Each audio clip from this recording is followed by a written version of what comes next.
আসসালামু আলাইকুম, সকলকে স্বাগতম নতুন আরেকটি ভিডিওতে।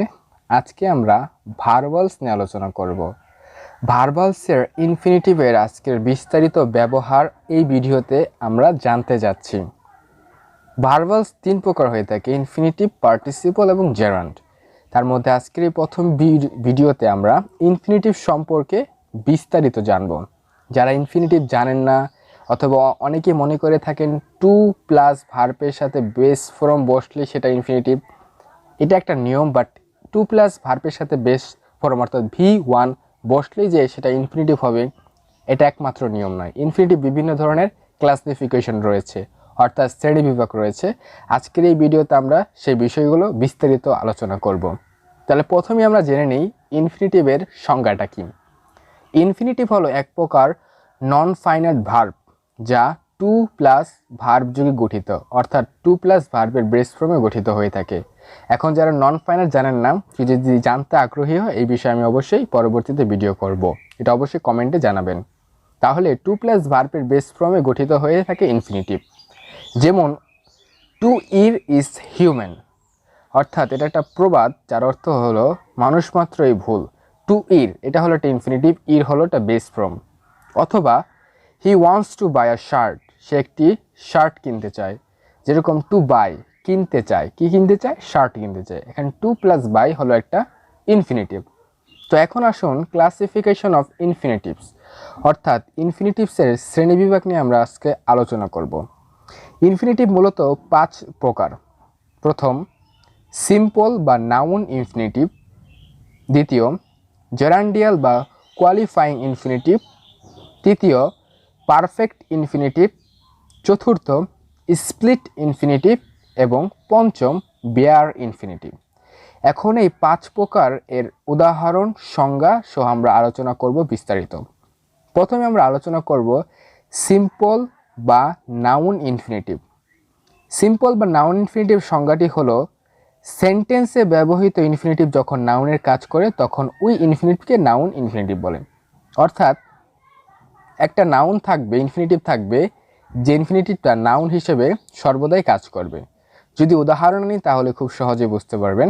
যেমন to maintain a family is a hard task, যে পরিবারকে পরিচালনা করা, নিয়ন্ত্রণ করা, মেইনটেন করা এটা কঠিন কাজ। এখানে দেখেন কাকে পরিচালনা করা? পরিবারকে, টু মেইনটেন।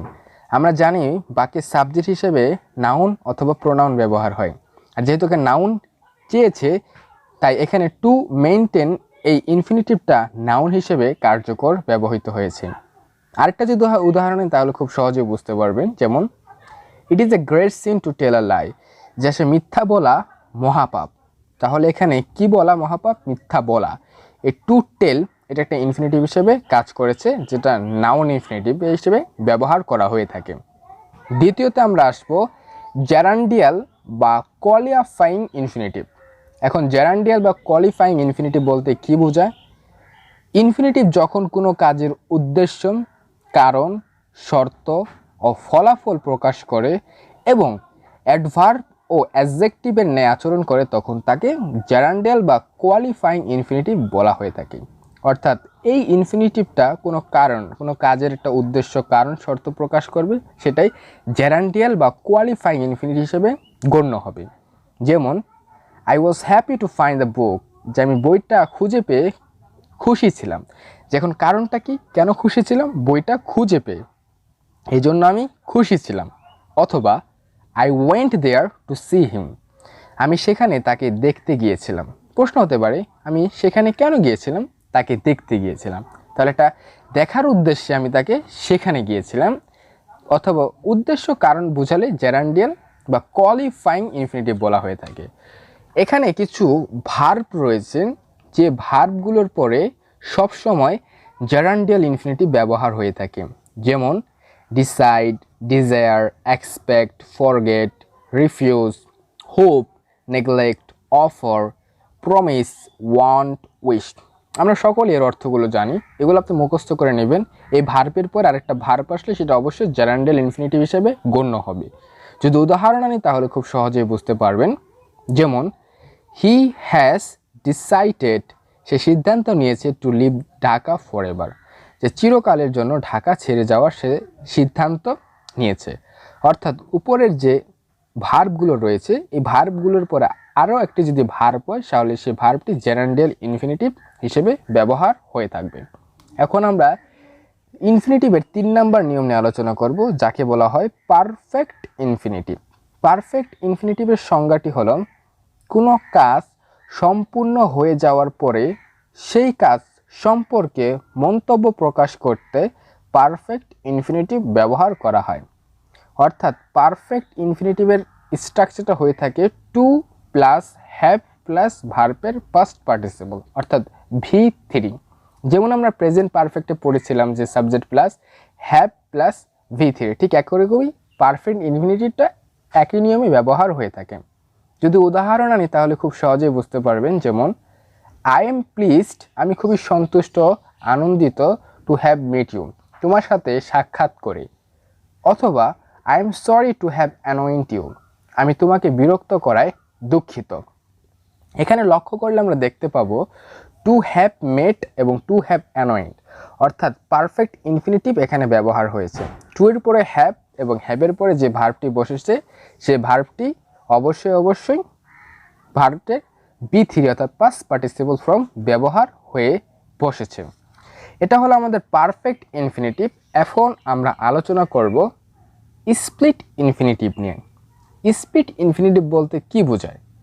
যে ইনফিনিটিভ এর সাথে ব্যবহৃত টু যখন ভার্ব থেকে বিচ্ছিন্ন হয়ে অ্যাডভার্বের আগে গিয়ে বসে তখন সেই ইনফিনিটিভকে স্প্লিট ইনফিনিটিভ বলা হয়। অর্থাৎ টুর পরে ভার্ব আসলে সেটা আমরা ইনফিনিটিভ বলে থাকি, কিন্তু টুর পরে মূল ভার্ব না এসে টুর পরে একটা অ্যাডভার্ব আসবে, তারপর একটা মূল ভার্ব আসবে। এরকম গঠন থাকলে তাকে বলা হয় স্প্লিট ইনফিনিটিভ। যেমন teacher asked me two quickly do the work, যে শিক্ষক আমাকে বলেছিল দ্রুতভাবে কাজটা করতে। অথবা হি রিকোয়েস্টেড মি, সে আমাকে অনুরোধ করেছিল টু আর্নেস্টলি হেল্প হিম, আগ্রহের সাথে তাকে সাহায্য করতে।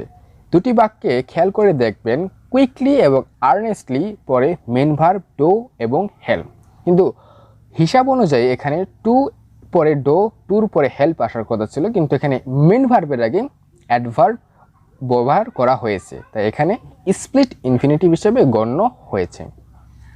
আমাদের ইনফিনিটিভের সর্বশেষ যে নিয়মটি বা ক্লাসিফিকেশন শ্রেণীবিভাগ তা হলো বেয়ার ইনফিনিটিভ। বেয়ার অর্থ কোনো কিছু উজ্জ্বল, খালি বা দেখা যায় না। অর্থাৎ যেসব ভার্বের ক্ষেত্রে ইনফিনিটিভের টু উজ্জ্বল থাকে তাকে বেয়ার ইনফিনিটিভ বলা হয়ে থাকে। অর্থাৎ আপনার ইনফিনিটিভ হিসেবে কাজ করবে, তবে এই ইনফিনিটিভগুলো আগে মেন ভার্ব অর্থাৎ V1 ভার্বের আগে টু থাকবে না। যেমন I saw him do the work, আমি তাকে কাজটা করতে দেখেছিলাম। এখানে হিসাব অনুযায়ী এখানে আসার কথা ছিল I saw him to do the work, কিন্তু ডোর আগে টু না বসে টুটা উজ্জ্বল হয়ে গিয়েছে এবং জাস্ট ডো বেস ফর্ম হিসেবে বসে গিয়েছে। অথবা দে সো মি গো দেয়ার, তারা আমাকে সেখানে যেতে দেখেছিল। অর্থাৎ এখানে নিয়ম ছিল যে দে সো মি টু গো দেয়ার, কিন্তু টু গোর পরিবর্তে শুধু গো ব্যবহার হয়েছে। এখানে কিন্তু টু উজ্জ্বল থাকা সত্ত্বেও এখানে টুর অর্থটা বহাল রয়েছে। অর্থাৎ যে সকল ইনফিনিটিভ টু থাকে না তবে এরপরে ভার্বটা বেস ফর্ম অর্থাৎ V1 হিসেবে ব্যবহার হয়ে থাকে, সেই ইনফিনিটিভগুলোকে বেয়ার ইনফিনিটিভ বলা হয়ে থাকে। আশা করি আজকের এই ভিডিও থেকে ইনফিনিটিভের সকল ব্যবহার আপনারা খুব সহজেই জানতে পেরেছেন এবং বিস্তারিতভাবে বুঝতে পেরেছেন। ভিডিওতে কোনো জায়গায় যদি কোনো প্রশ্ন থেকে থাকে অবশ্যই আমাকে জানাবেন, আমি চেষ্টা করব তার সমাধান দেওয়ার জন্য। তাই ভিডিওটি কেমন লাগলো সেটা জানাতে ভুলবেন না। ভালো লাগলে লাইক করবেন এবং যদি আপনি আসলে একজন ইংরেজি শিখতে চান অবশ্যই আমাদের চ্যানেলটি সাবস্ক্রাইব করতেও ভুলবেন না। দেখা হচ্ছে পরবর্তী ভিডিওতে নতুন কোনো টপিকস নিয়ে। ভালো থাকবেন সকলেই। আসসালামু আলাইকুম।